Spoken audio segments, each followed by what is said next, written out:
In 2010, more than 3,000 Vermont National Guard soldiers deployed to Afghanistan as part of Operation Enduring Freedom. And in September of that year, I joined them in places like Jaji near Pakistan, the mountains of Dandar, and remote outposts like Raman Kale, places where Vermont soldiers performed incredible acts of bravery and where some lost their lives. The Vermont National Guard could be scheduled for another major deployment soon, but where they might be sent remains unclear. Knowing this, I tracked down a few of the soldiers I met back then and asked them 2 questions. What did they think they accomplished, and do they think we should go back?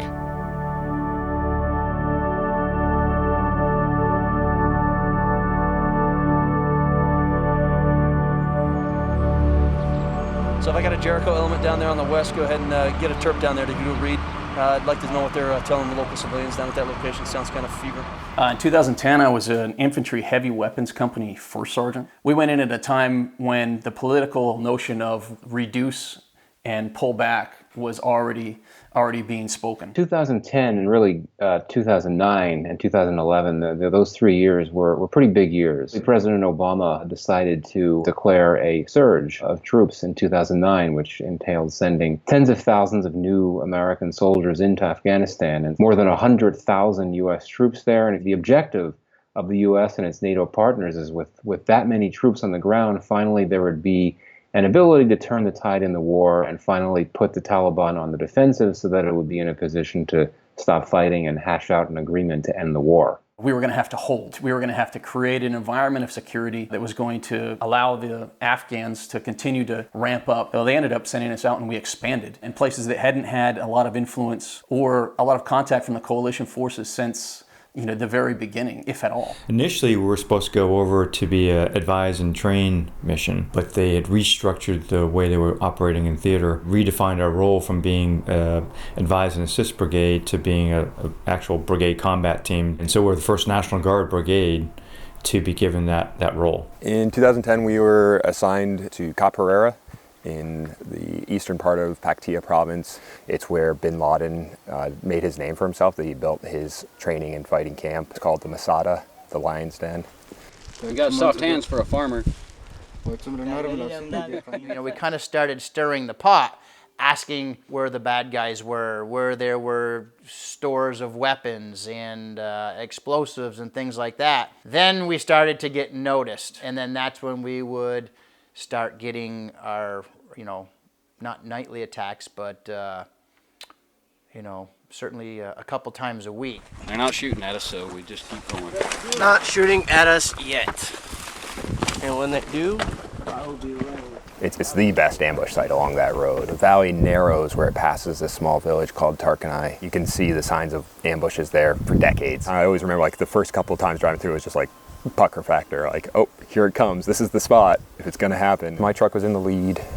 As we rounded the bend right where the cliff juts out into the road, something blew up.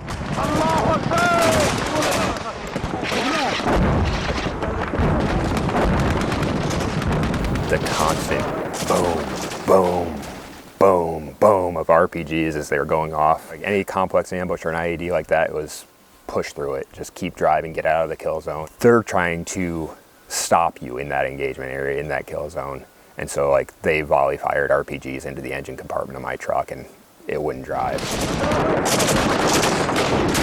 Looking the guy right in the eyes from 20 meters away, and he's just behind that machine gun hammering into it. I knew with that machine gunner in front of me, if we didn't knock him out, he would have clear fires all the way down the column where the guys would be getting out to hide behind their trucks and be trapped between the trucks and the cliffs.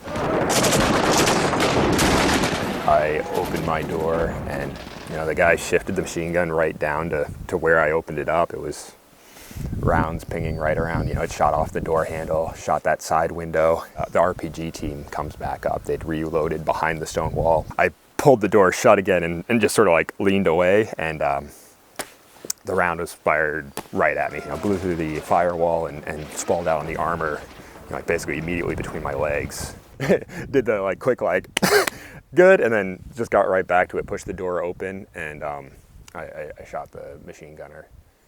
Tim McLaughlin jumped out of his truck, and as rounds pinged the ground around him, he rushed the wall. He fought off the Taliban attackers in front of the convoy.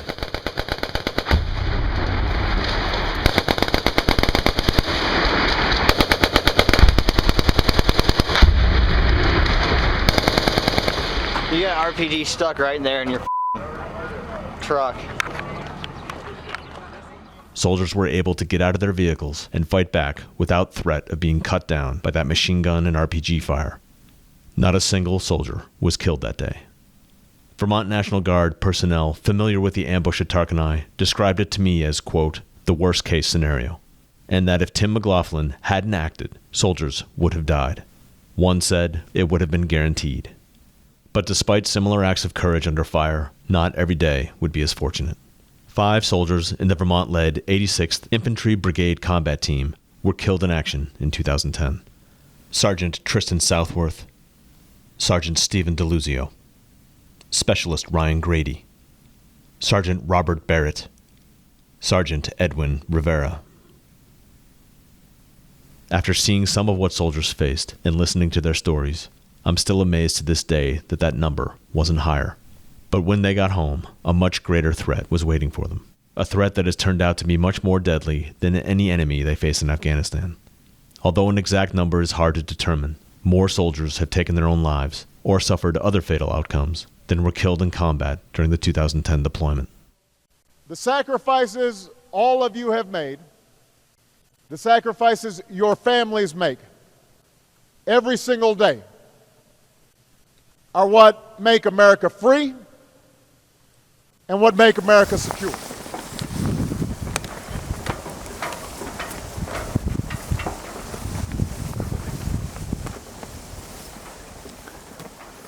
People who knew him before, friends, family, recognize that the Adam we knew really never came home.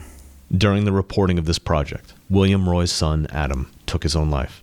Staff Sergeant Adam Roy served 2 combat tours, Afghanistan in 2008 and Iraq in 2011. He was 31, a father of 2. We talked a lot.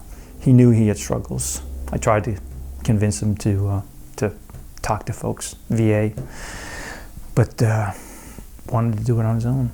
One soldier I talked to, he didn't mention to anyone any kind of problems he had because he said he would have been blackballed, he would have been thrown out, and that the stigma is still very much alive and well, and soldiers know it, and that's why they avoid asking for help. What do you think about that? He's dead on.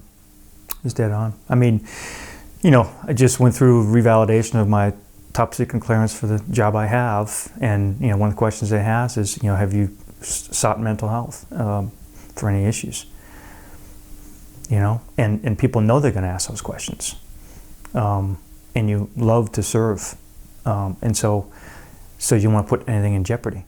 Not all the tools that we were given come in a shiny new packages. Some of them have cracks to some degree that we don't know, and if you reach in as a leader into that tool belt, and this is not to, you know, make a human, you know, that works in the military belittle them in any way, but if I reach in and I need that tool to do a certain job, that soldier to do a certain job, and I put that thing under stress, just like a wrench. If there's a crack in it, you know, there's a chance that one of those times that I put it under pressure, it's going to break. Mr. Minor threw his gun, described as a .380 handgun, to the minor teenager, saying, quote, "Do you want to play the gun game?" The minor teenager responded no. Mr. Minor reached into the bag he was holding and began pulling out another gun. The minor teenager, seeing the other gun, fired the gun that was previously given to him. Mr. Minor fell to the ground. In an interview with the police afterwards, the minor teenager described being, quote, terrified, and, quote, "I thought he was going to shoot us all." If I physically hurt my body, why is it okay for me to go get that fixed? But if I have an issue between my ears, why is that a stigma? I was not truthful on all my health assessments until I got ready to retire. And that was one of the questions when I was being interviewed for potential PTSD. They're like, well, we're looking at all your health records and you haven't had any issues. I'm like, well, guess what? Had I had one issue, I wouldn't have made it this far because I would have been blackballed long ago and I would have been thrown out. My last unit was in southern Vermont and I was there for about 3.5 years, and there were 5 soldiers. 4 took their lives. The 5th one had been in the VA for about a year, and he had gotten his first unsupervised weekend, and it was a perfect storm. He had just gotten about $40,000 put in his checking account for all the back pay, and he hooked up with some of his friends in New Hampshire, and they drank and drugged. He was going into cardiac arrest or whatever, and they drove him across the border and drove him to the Bellows Falls Police Department and threw him out in the parking lot and drove away. And that person is no longer with us. When we came back, we didn't know how to deal with it. And so someone would say, hey, they have, ideas of suicide, they're in a tough spot. The response for us, our battle drill, right, because we have to have something to do, would be to chase them down wherever they were in the state of Vermont, kick a door and pull a gun out of their hand. We're not psychological professionals, right? We're not behavior specialists. We're not EMTs, most of us, or law enforcement. But that's what we were doing, talking kids off roofs, literally pulling guns out of their hands. We would send them into, Veterans Administration programs that were resident programs. And, I had a soldier die in one of those programs, got on a furlough and just, overdosed himself. It's not over. It's never going to be over. I hope maybe somebody out there that's watching this understands the incredible grief, the pain, the anguish that we're going through. Take the time to reach out. People love you so much and want to make a difference. Just do what they can to help you through and be there for you, and for you to be there for them. Take the hard road. Live. Take the hard road and live. It's not yet known how many troops will stay in Afghanistan, but the president says a drawdown is already well underway. Last year, we removed 10,000 U.S. troops from Afghanistan. Another 23,000 will leave by the end of the summer. After that, reductions will continue at a steady pace with more and more of our troops coming home. They mothballed, or they closed up Ramenkale and they gave it back to the local people. The insurgents decided what a great opportunity. They came in, stripped it of anything, as well as the locals, because you saw how austere the environment is. If they could use something, they're going to use it, and good for them, and burnt the place to the ground. If you're paying attention to Afghanistan now, what you've seen over the last couple of years, in the last 3 years especially, has been a significant withdrawal back to the major hubs of population centers, those major centers of influence like Kandahar, Bagram, Kabul, and those outposts that were out there that were conducting influence and providing security at the level that that we were working at don't exist anymore. How do you feel about that? You guys put in a lot of effort. Yeah. People gave their lives for that to happen. Yeah, and we saw this. I did 26 years in this, so you go out and back a couple times, and you get these opportunities for this, just like we did in when we went to Ramadi, and we fought in Anbar. The news came back several years later about the kind of ISIS taking it over and everybody being gone out of there, and a lot of the people that were with me had a hard time with that, and they would kind of communicate and talk about how it was wasted, and all of that sacrifice, and similar conversations are occurring now from the tour that we had in Afghanistan. The thing that I told the guys when we went to Iraq and this happened is the same thing I'm telling guys and gals now that went to Afghanistan. And that's, if you wanted to be a politician and set policy, then you should have done that instead of put a uniform on. I've never been told what we're really trying to accomplish there, as far as the ultimate, or if it's just to try to, keep the bad guys over there so they don't come over to the U.S., But I don't know if you can do that forever. An unannounced visit to Afghanistan by Commander-in-Chief Barack Obama Tuesday ends with the signing of an agreement which lays out the details of how the war will end. We will not build permanent bases in this country, nor will we be patrolling its cities and mountains.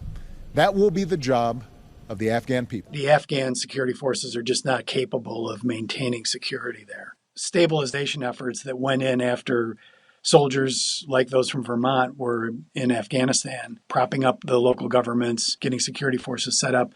It just didn't work. Something really big was squandered. You had this big presence 7-8 years ago. The U.S. presence in Afghanistan today is a shadow of what it had been in 2010. You had upwards of 100,000 troops in 2010. Right now, we're looking at about 16,000 troops. That's a tremendous decrease, and there's been a regression. And now the Taliban, of course, has been able to take back many of the areas that it had lost during the surge, and it's been able to take over even more territory, to the point that it now holds more territory than at any time since U.S. forces have been there since 2001. When you speak privately to senior defense officials, they will tell you that one of the main reasons that we're in Afghanistan is Pakistan.